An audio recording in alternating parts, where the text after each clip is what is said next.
Tonight, tackling homelessness in the province, why a hotel is reserving its rooms for those without a place to stay.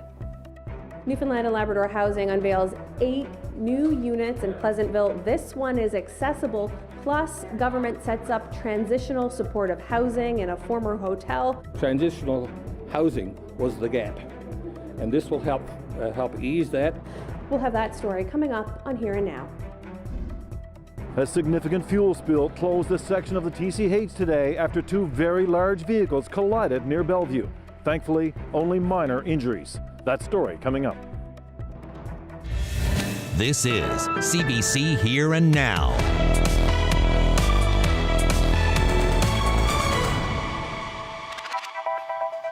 Good evening and welcome to Here and Now. A St. John's hotel will soon be converted into housing for homeless people and will include support services for those staying there. Also announced today, the province showed off 8 new Newfoundland and Labrador housing units and promised dozens more are coming. Here and Now's Heather Gillis has our top story.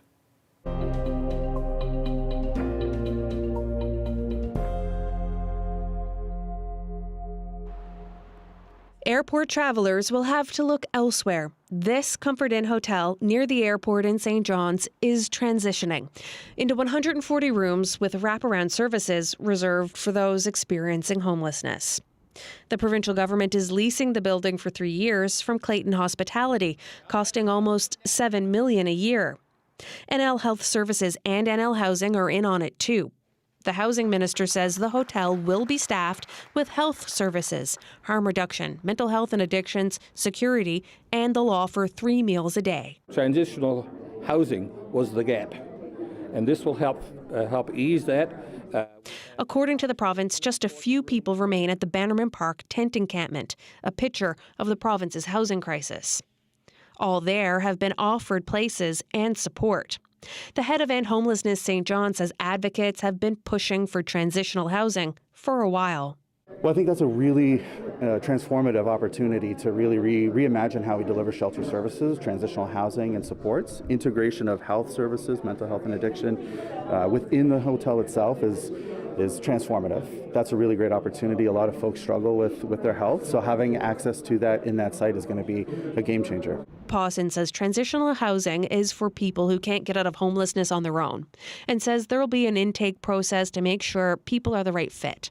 Still, the housing minister says it won't necessarily mean the end to private shelters. We are certainly looking at the shelter system now, and we have a consultant who will have a report out very soon to look at shelter standards. And that's something that we've been waiting for. When we get that, we'll be acting immediately. He says the new transitional living space will also give the province time to catch up on building more housing. 32 new Newfoundland and Labrador housing units will be built here on Janeway Place starting this spring. Just like these 8 new housing units across the street, which cost the province and feds $1.8 million. 4 are wheelchair accessible like this one, and they're all ready to move into. NL Housing says it also has a 40-unit apartment building in the works too, just around the corner. Politicians and advocates hope a new transitional housing model will help people move toward independent living and possibly into a new home like this.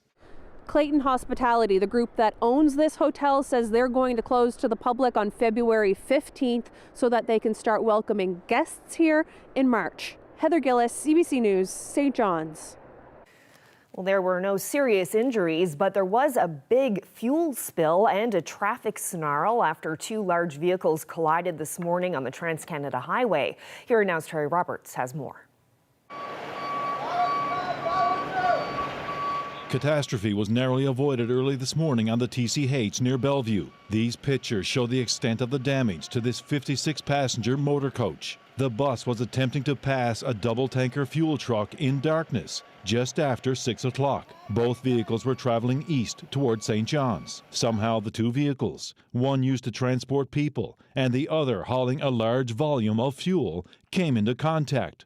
The front passenger side of the bus was ripped open. The first few rows of seats buckled back. The collision created a gash in the second tanker, nearly spilling all the fuel inside, an estimated 23,000 liters of diesel. Luckily, the fuel did not ignite. The bus is owned by Triton-based DRL Coach Lines. The company is best known for operating a daily cross-island bus service between St. John's and Port aux Basques. It also has the contract to transport workers to and from St. John's to the Brea refinery in Come By Chance. One of those buses was traveling east Monday morning after leaving the refinery. On board, a driver and 5 passengers. The owner of DRL Coach Lines is Jason Roberts. He told me the driver and a passenger on the bus were taken to hospital, treated for minor injuries, and released. The driver of the fuel tanker was unharmed. The truck is owned by New Brunswick-based RST Transport, which is a division of J.D. Irving Limited, a big player in the bulk transport of fuels. The cleanup will be extensive, with traffic detoured for much of the day along Route 201 through Norman's Cove, Long Cove, and Bellevue. A single lane was opened mid-afternoon, allowing traffic in both directions at the crash site. The big concern now, the environmental consequences. To put this into perspective, this morning's spill is the equivalent to dumping the contents of 25 of these tanks onto the roadway. Last summer, the companies that operate the Hibernia production platform in offshore Newfoundland were hit with a $400,000 fine for an ocean spill that was half the size of the one that occurred today. Several agencies, including the RCMP, are investigating. Terry Roberts, CBC News, Chapel Arm. Well, some IT services have been restored at Memorial University's Grenfell campus following last month's cyber attack. Students returned to class this morning with no Wi-Fi on campus. The cybersecurity breach caused all IT to go black. It's still not known if personal or research data was leaked or hacked, and we're told the investigation is ongoing. Some services have been restored, like ATMs and debit machines. There are also Wi-Fi hotspots and an internet lounge at the nearby Civic Center. Still, the campus VP says things are far from fully operational. In any incident like this, you can never just flip a switch and turn everything back on. So it's always a very cautious, careful, staggered approach to getting things back online. So you turn one thing on and then make sure that's working, that's absolutely secure, and then the next part of the system, and then the next part of the system, and so on until you're fully operational. Right now, of course, we are very sensitive to timeliness and being as expeditious as we can, but the number one priority, of course, is safety and security of our systems.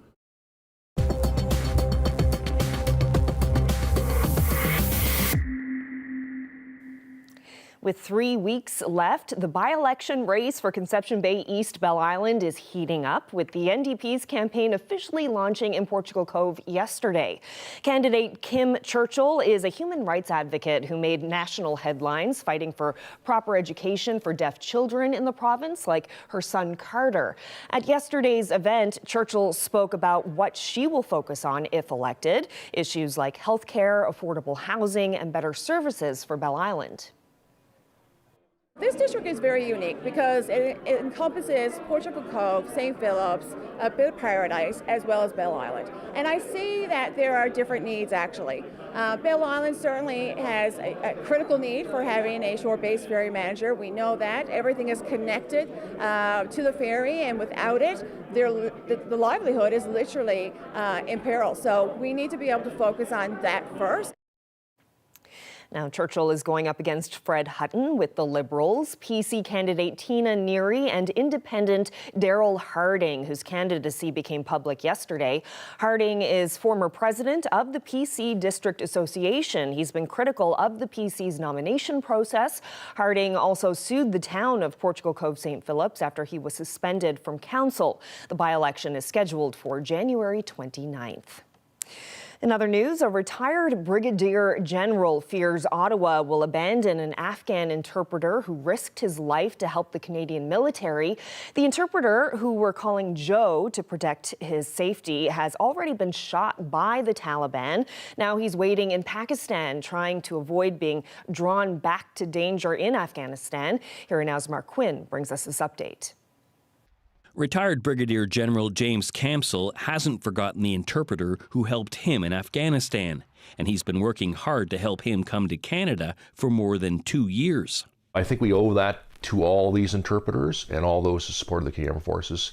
They saved Canadian lives. They paid with their lives. They're paying with a lot of challenges and difficulty under a very nasty regime in Afghanistan. Joe's life has been chaotic since the Taliban took control of Afghanistan in 2021. Members of the Taliban tried to kill the interpreter once before, in 2010, as retribution for helping the Canadian military. He was shot but survived. Joe is now in Pakistan, but Camsell fears the Taliban will find him again. He'll be immediately detained and most likely killed. Last year, federal officials began processing Joe's application to come to Canada, but there's been silence since November. So all he's doing right now is waiting for a call to say his application is complete and told flight details to come to Canada. And that's been the frustrating part because there's been nothing. When NATO forces pulled out of Afghanistan, Ottawa promised it would bring Afghans who helped our military to Canada. Since August 2021, the country has welcomed more than 45,000 Afghans. But Camsell fears Joe might be left behind. The government works in sometimes mysterious ways, and this application could be easily stopped. So, I hope he can get to Canada. I really do. But I just have to wait for that news. Immigration, Refugees and Citizenship Canada won't comment on specific cases, but in a statement to CBC News, it said, "We're doing everything we can to help, including processing applications and moving Afghans approved for travel to Canada as quickly as possible." Mark Quinn, CBC News, St. John's. Wintry weather certainly puts a drain on the province's power supply, but Newfoundland and Labrador Hydro says this weekend's snowstorm in eastern Newfoundland did little to disrupt the flow. This weekend was the 10-year anniversary of Dark NL, when a record demand for electricity plunged hundreds of thousands into darkness for 1 week.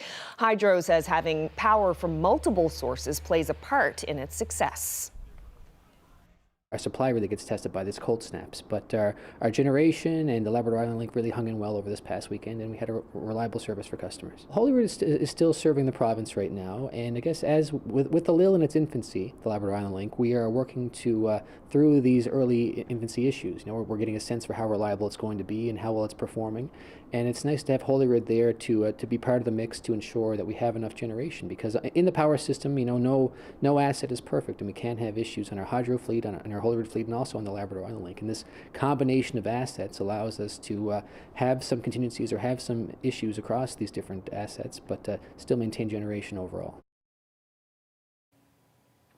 Well, some parts of eastern Newfoundland have seen as much as 34 centimeters of snow come down. Good news for skiers and snowshoe lovers. Our Peter Cowan visited Pippi Park over the weekend to see who's been embracing the snow. Pure joy. I'm like a kid again. It's like the kids have to almost wrestle me from being outside all day. Yeah, it's wonderful. What are your hopes for this season in terms of the weather we get? I hope the snow sticks around. It'd be nice. We know it doesn't usually, right? But if we can get 4, 5, 6 weeks of snow like last year, I think it'd be great. What was it like today waking up and seeing all the snow? Not the best. Why? Not the best day waking up, although the snow was impressive, how deep it was. And what was the skiing like today? Pretty good. The hills were very quick, and yeah. Are you someone who's happy to see the snow, or are you grumbling, thinking about all the shoveling? I actually like it. I don't like it when the snow changes to rain, and then you have ice, and then I'm grumbling, but just snow, I'm usually quite happy. I think there are some advantages. We could take advantage of this. There's a lot of people walking, snowshoeing, sledding, right? So there's a lot of things we can do with the snow too. Oh, we did certainly see a lot of snow. We do have a bit of a warm-up coming, though, as we head through the next couple of days with some rain on the way for some of us. I'll get into the details coming up.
All that cold weather on the weekend, Ashley, was such a shock to the system. It's the coldest temperatures we've seen in this neck of the woods all season long, and it was really windy too, so quite the combination. Yeah, that certainly did not help the situation in the afternoon on Saturday. If you were out shoveling, that somewhere 20 to as much as 30 centimeters of snow that fell in eastern portions of Newfoundland. Yeah, it wasn't very nice, but the nice, I guess, if you could say, was the high surf at Cape Spear this weekend. I took this yesterday out there enjoying some of the waves. If you're planning on heading out to see these waves, just make sure you stay. You can see how far back I am. Stay as far back as you possibly can, because Environment Canada does have a storm surge warning in place for the St. John's and vicinity, and then a special weather statement all the way up through to pretty much the Bay of Exploits. And the reason for that is because we're looking at some high waves, and you saw some of that action there in that video. But this is going to continue as we head into tomorrow morning as well, particularly around high tide. We're looking at the potential for some coastal flooding around 5:30 in the morning. We're still looking at those wave heights anywhere from 4 to 6 meters breaking at the shore with as it approaches the shore, I should say. And again, it's those north-facing shorelines anywhere from Fogo Island through to Conception Bay. Things will improve, though, as we get into Tuesday night and eventually into Wednesday, as we see this area of low pressure, which is just south of Greenland. That's the reason for this, and the reason for those high surf and strong winds as well. That will eventually move a little bit further east. Now, leading to some pretty chilly wind chill still out there. Feels more like -12 with that wind chill for St. John's. Corner Brook -11. Coastal areas of Labrador feeling into the minus teens as well. Lab City down to -25 with that wind chill. Still earlier today with that blizzard warning in Cartwright, the conditions will improve as we head through the night tonight. Still going to be a bit breezy though. Northwesterly winds will be gusting anywhere from 40 to 60 really all along the northeast coast. Temperatures chilly tonight, minus single digits, minus double digits through the interior, through central, I should say, and up across Labrador anywhere from about -13 to -20. Now, taking a look at the future tracker, there's not a whole lot happening weather-wise. We may see a few flurries in the mix. These winds again are going to stay up. But as we head into tomorrow, generally some sunshine, which will be nice. We may see a few flurries down for the western portion or southwestern portion of the island. But other than that, there is really not a whole lot for your Tuesday anyway. Our temperatures are going to stay into the minus single digits for the most part. And as far as flurry activity is concerned, just a few flurries, maybe about 2 to 5 centimeters in the higher elevations on the west coast. But at this point, that is about it. Temperatures, like I said, minus single digits, minus double digits up across Labrador. Winds a little brisk, 50 to 60 kilometer per hour winds expected. But it's Wednesday that we're watching our next weather maker move in. Going to bring some snow starting in Labrador Wednesday afternoon, and we'll start to see some of that snow move in across the island as well to start anyway on Wednesday. And that's because our temperatures are still going to be into the minus single digits and minus double digits up across Labrador. But you take a look at the long range forecast, and that's where we're going to see that warm up. So as we head into Thursday and Friday, temperatures 3-4 degrees above zero. So that transition from snow to rain will happen as we see those temperatures warm up. By Saturday, we're looking at a dip back down to about -2 through the day, with the chance of some flurries in the afternoon. For central Newfoundland, you're looking at the similar warm up, anywhere from about 3 to 5 degrees. We're also going to see some fairly windy conditions with this as well, particularly for western Newfoundland and the southwestern areas of the island. We'll likely see some ferry disturbances there with the winds. We could be talking about 100 kilometer per hour winds. And then flurry activity basically as we head into Saturday for western Newfoundland. About -3 will be your daytime highs, and our overnight lows will start to dip as well. So -7 to about -12 in central Newfoundland. Now, as far as eastern Labrador is concerned, you're looking at light snow for Thursday, quiet weather until Friday, really, until we get to Friday, I should say, warming up to about 0 degrees. But by Saturday, we're looking at a temperature around -8 with some mix of sun and cloud. Your overnight lows will dip into the minus teens. And then for western Labrador, flurries, pretty much the story, and minus teens by the time we get back into next week. Our weather photo of the day is from Port aux Basques. This is a lookout. Josephine shared this lovely shot with us. And if you have any weather photos that you would like to share with us, the best place to do that would be either my Facebook page or email them to nlphotos@cbc.ca. Oh, that is just gorgeous. Thank you so much for that, Josephine. Okay, well, to Labrador now, where an old Christmas Day custom is still going strong. Naliuk Night marks the start of a new year with a new scare. Here Now's Heidi Adder has more on how the Moravian and Inuit tradition was celebrated this weekend. They're starting the year off with a fright. Hunch masked figures in fur coats there to ensure children are well behaved, but they can be appeased with a song. About 100 people came to catch a glimpse of the Naliuit at the Moravian Church in Happy Valley Goose Bay Saturday, including young Callie. She was too shy to sing, but brought the Naliuk a treat. We grew up with Naliuks in our tradition growing up with Naliuks, so I wanted her to see it to what I grew up with, and it's really important thing. A tradition brought over by the Moravian Church in the 1700s, the Naliuit typically represent the three wise men who traveled far for the birth of Christ. But that's where the comparison ends. They're known to poke and chase children, only stopping when someone sings, and might whack you with a stick if you've been bad. My name is Maddox Montague, and the Naliuks chased after me, and they tried to hit me, and it was so fun. The four visitors brought bags of candy, and it wasn't just kids taking in the fun. My mother told me about the Naliuks when I was a child, and this is my first time having a chance to come out and see them. It was quite thrilling, and I brought up my son and his friend, and they had a blast. Naliuit visited almost every Nanatsiavut community, including Makhovik, Nain, and Hopedale. It seems like the tradition is still going on very strong, and I think it's going to continue for very much longer. At the end of the night, the Naliuit performed a group dance before heading back from where they came. Gone at least for another year. Heidi Adder, CBC News, Happy Valley, Goose Bay. It had the whiff of scientific legitimacy, but also mainstream entertainment, you know? Yep, all the makings of a great story. How a mysterious sea creature found here in St. John's captured international attention. Stay with us, our special documentary, The Water Street Sea Monster, is just ahead.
Well, for the rest of Here and Now, we're going to take a really deep dive into a fascinating story. It's about a sea monster and a photo that changed the world.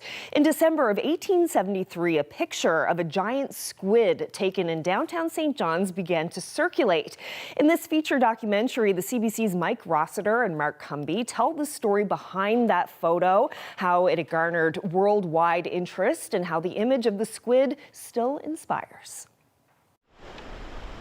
It is a real-life sea monster. Like, it makes the real world shimmer with a sense of the wondrous.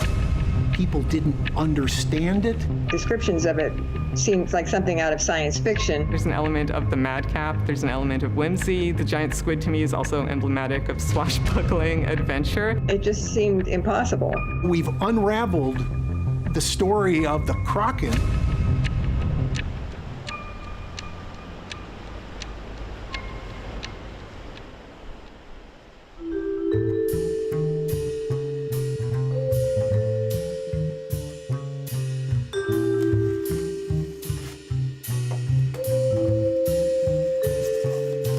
More than anything else I've ever written, I've poured more of my own personality and my own passion into this book.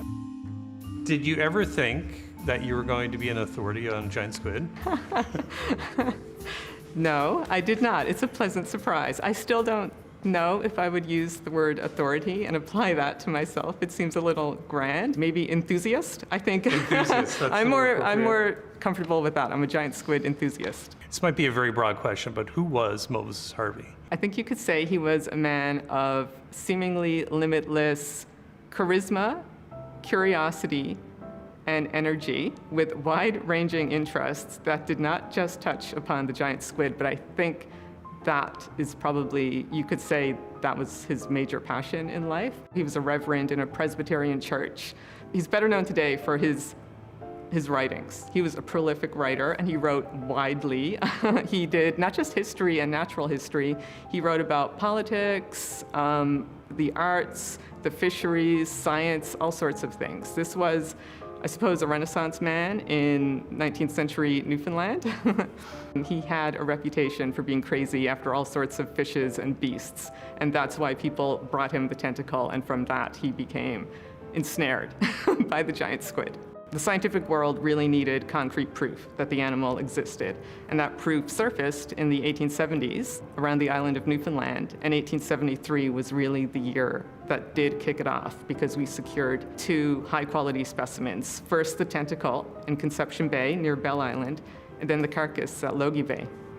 Moses Harvey finds out there's a giant squid that some fishermen in Logie Bay caught in their herring net. The first thing he does, he lays it out and he measures it. And then he prepares it for a photograph because he wants to write widely about it, but his problem is if he doesn't have photographic proof, he doesn't think anyone will believe him. So he displays the tentacle end in the sponge bath by draping it over that T-bar that he inserted inside it. And then he wrote in 1899, and then I had a couple of men carry it in the sponge bath to the photographic rooms. So it was 2 guys taking this from Moses Harvey's place on Devon Row down to 206 Water Street. 206 Water Street, which is around about where the Duke of Duckworth would be. Do we know what kind of spectacle walking a giant squid downtown St. John's? It must have been unusual. So I imagine people walking along. I imagine people in horse-drawn carriages, maybe stopping, doing a double take. Jenny, there are images of giant squid everywhere in downtown St. John's, including on this poster. I know, we keep bumping up against the giant squid. It's in posters, traffic boxes. If you go into some of the shops along here, you'd find it on t-shirts, tea towels. And it's not just in St. John's either. There's a statue in Dildo commemorating the giant squid that washed up there, and possibly one of my all-time favorite spots on the island, the Glover's Harbor Giant Squid Interpretation Site, where you will find a 55-foot outdoor statue of the giant squid that washed up there 1878.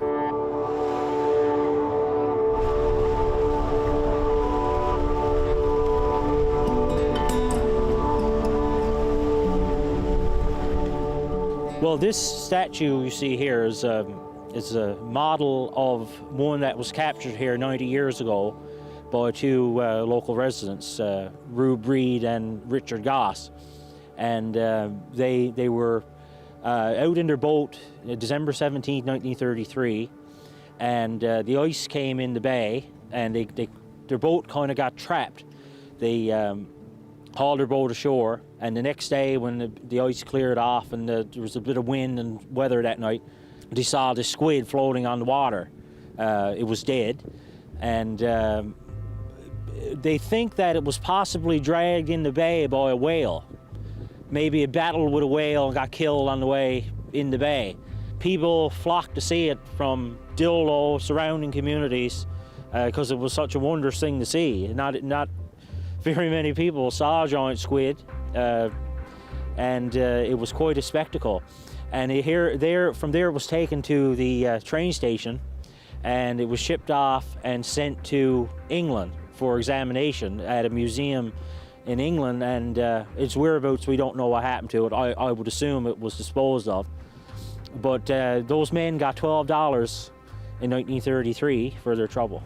It's sort of a mythical creature, like the Loch Ness Monster or Bigfoot is something that, well, we know they exist because there's photographic evidence, there's all kinds of evidence, but it's still such an unusual creature that you just can't fathom, you know.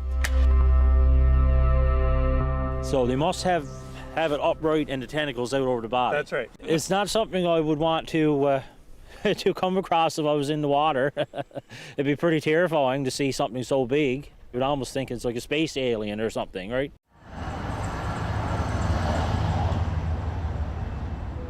I'm Pascal Horan, and I'm an artist and screen printer in St. John's, Newfoundland. This is my retail shop where I sell my work, and I curate products from other small brands that I love.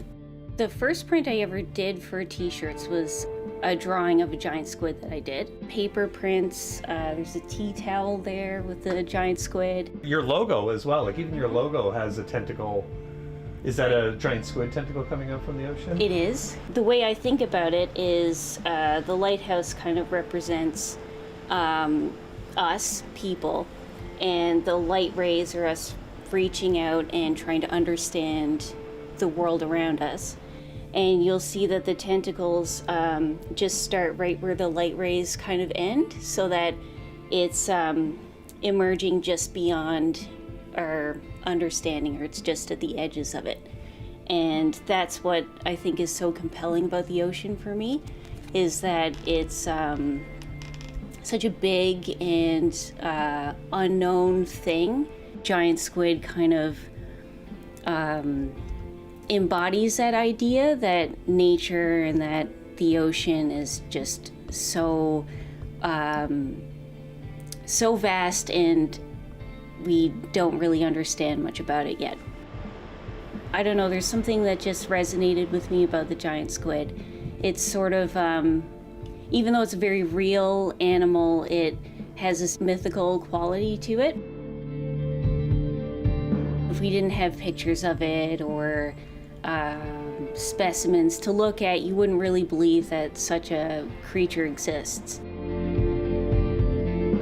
To be so elusive for such a long time, and such a large creature, how does that, you know, hide in the ocean? Because it's such a vast and deep ocean, and there's so much in it that we still don't understand.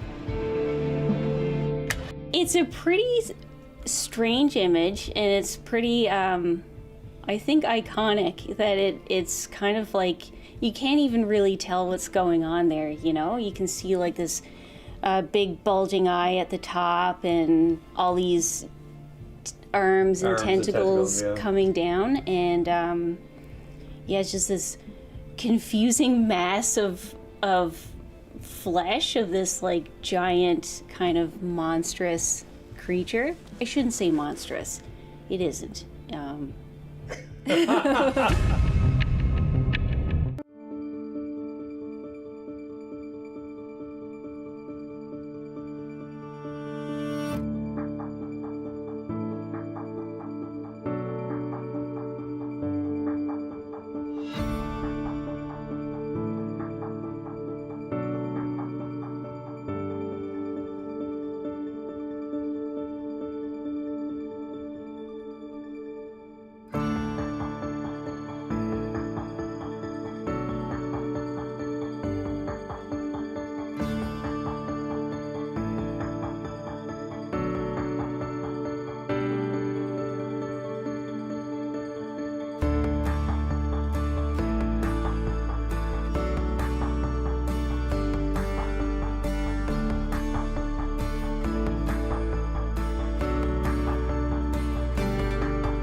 It's a bizarre cult film. Love, murder, mental illness, Newfoundland independence. There's a sickness or darkness in there that's like a fish hook in your abdomen while you're laughing. We were the very first feature film produced in Newfoundland. And was the most insane style to make a film that you could imagine. We had a lot of people who had never acted before. That's not necessarily a great idea. People made movies in Hollywood. People didn't make movies in Newfoundland. Fasten your seatbelts and come along for the ride.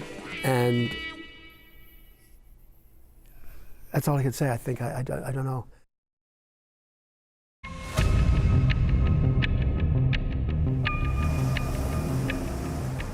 So, according to Google Maps, we're in the area of 206 Water Street. Yes, so this is the area 150 years ago where the now iconic photograph of the Logie Bay giant squid quite likely was taken.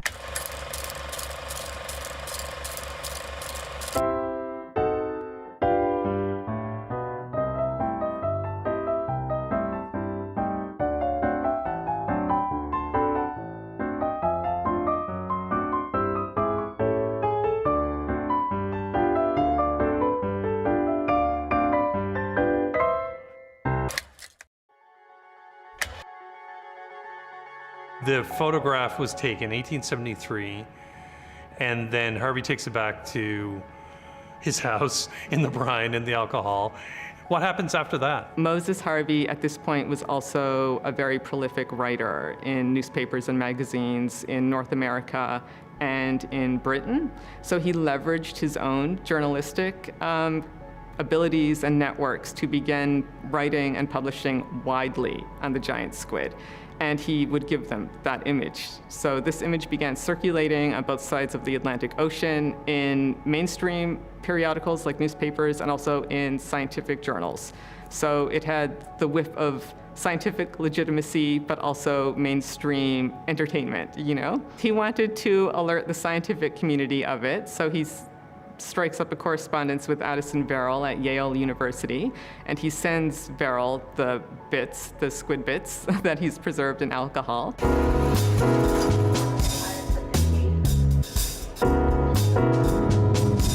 transfer to the Howard Beach shuttle train. Slow traffic on I-678 North.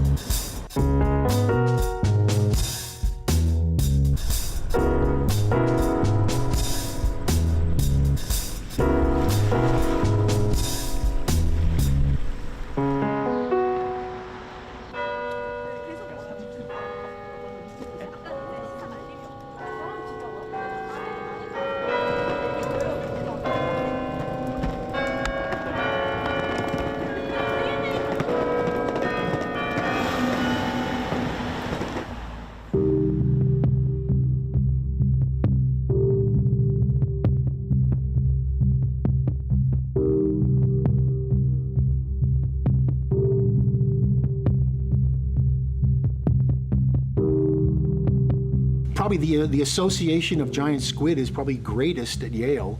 It's just because of the historical material in Verrill. It's so much of what you see in the popular accounts, the Wikipedias and everything, are always, you see Verrill's name associated with it. So that it's just Yale and Verrill and Yale and giant squid are intertwined. Jenny Higgins is very appreciative of the relationship you guys had over email and the work that you did and the work you've been doing for your many, many years. And it really helped put her book together. Good. And that's a present for you. Oh my goodness. If you're able to, if you could open it, that'd be amazing. I would be more than happy to. Very nice. I had a very strong affinity for Jenny when I was writing back and forth with her. For Eric, with gratitude, a kindred squid spirit. Oh, there's Moses Harvey right there. There he is, yeah. Oh gosh. Moses Harvey had enough, sense of mind to collect parts and send them to Verrill, because Verrill was really the preeminent invertebrate zoologist who knew mollusks and squid through his fish commission work. Can you describe for me what's in your collection in terms of giant squid? Of the historical material that washed ashore between 1871 and the early 1800s, there are 27 specimens, if I'm correct. Parts of 6 of those ended up here at Yale. Mm-hmm. So individually, the Logie Bay specimen, arguably the most important. That one we have several pieces of. Then we also have we have a tentacular club arm, the real long extensible one. The more time I've spent working with the Verrill literature and the Verrill specimens, the more interesting it has become. It's borderline obsession. And particularly when we did the giant squid exhibit, I was aware of a comic book with a depiction of a giant squid from a Jules Verne, 20,000 Leagues Under the Sea. I knew that comic book existed. I had seen it somewhere, and I had to find a copy. And they were like, we don't have time for you to get a copy. I finally I just kept scouring the internet, and I found a copy at a used comic book store in Los Angeles. That photograph that goes back to the, fairly early days of photography documenting something which for hundreds of years people had been associating with a sea monster. And now you have a picture of the actual sea monster. I have to interrupt Eric for a sec here to talk about something, and that's what happened to the original photograph. The images that you see on the internet and so far in this documentary are just copies. What happened to the original photograph with annotations by Addison Verrill? Well, no one seems to know what happened to it. We checked with Memorial University, the Marine Institute, and the rooms, and so far, no luck. And it's something that frustrates Eric as well. You roll your eyes. That's because I can't figure, I checked with the American Museum and no, and I've checked at the Smithsonian. I've had people helping, and we can't track down where that, Verrill clearly annotated it. It's his handwriting, so it had to have been in his possession at one point. And we just don't know where it ended up. Do you have hope that it still exists? My feeling is that it is somewhere still at the American Museum. I believe that photo, the significance of it would, look at your interest in this, and you're coming from Canada. This has to be, someone has seen that, it's been tucked away for safekeeping somewhere, and we just have to wait for someone to uncover it.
Hospital. You know, realistically, I think that today it still is one of the most, if not the most significant picture of a giant squid, other than the few video accounts that were made with Edie Witter and her team and Nathan Robinson when they most recently filmed one in the Gulf of Mexico. The photograph really excited the public about this fantastic creature. And I kind of had exactly the same experience when we got the first video of the giant squid in its natural habitat. That had been something that natural history cinematographers had been seeking for a very long time. I've been very interested in bioluminescence, which means I spend a lot of my time in the deep sea working in the dark. And I'm very conscious of the fact that our lights and our noisy thrusters on our submersibles and remote operated vehicles are scaring animals away. And the giant squid has the largest eyes of any known animal. And it's clearly, I think, using those eyes for bioluminescence. And so I had invented an optical lure that imitated a certain kind of bioluminescent display that I thought might be attractive to large predators. And so that's why I got invited on this giant squid hunt off Japan, even though I wasn't really a giant squid hunter, but I had this thing that clearly was attracting squid. And it used a camera that was low light sensitive, and I used an illumination system that was far red light, so the animals couldn't see it, but we could see them. And so it was just a whole different way of exploring the deep sea, being unobtrusive and paying attention to what they paid attention to, which was bioluminescence. There's nothing like being able to show video of a creature that was once a thing of mythology. Things about their physiology, their reproduction, are fairly speculative because they're really not well known. To have something so alien be living right near us and not know anything about it is just the kind of mystery that attracts people naturally. The giant squid are a, you know, it's about, you know, awe and wonder. Every time I look at the ocean now, I wonder if I'll see a tentacle rising up over it. I imagine, yeah, it does. There's a sense of swashbuckling fun for me now. I often visit, you know, walk the trails by the ocean, and I look down and I wonder if there is a giant squid beneath the waves just passing by, and will I ever see one? And I certainly dreamed a lot about giant squid while writing the book. For a few years, I just became completely and increasingly obsessed with giant squid, with madcap scientists and naturalists, with krakens and sea monsters, and what Newfoundland was like in 1870. All good stories, I think, should spark more questions. And then you start digging, then you start thinking, then you're engaged, then you're curious, and then you fall in love with the story. I think I would like people to know about Newfoundland's remarkable history with the giant squid, that it was here that the giant squid really shook off the mists of mythology and became a real animal. But more than knowing things, I think I just want them to enjoy it, to have fun, to look at the pictures and let them build up a sense of wonderment, a sense of curiosity, and take that feeling into their own lives. Because for me, that feeling of curiosity and wonderment, it creates a really nice space in my life. So I think alongside teaching people things about the giant squid, I think I also want to light a spark of curiosity, creativity, wonderment. Think about the world around you, love the world around you, because it does shimmer with the impossible sometimes made possible.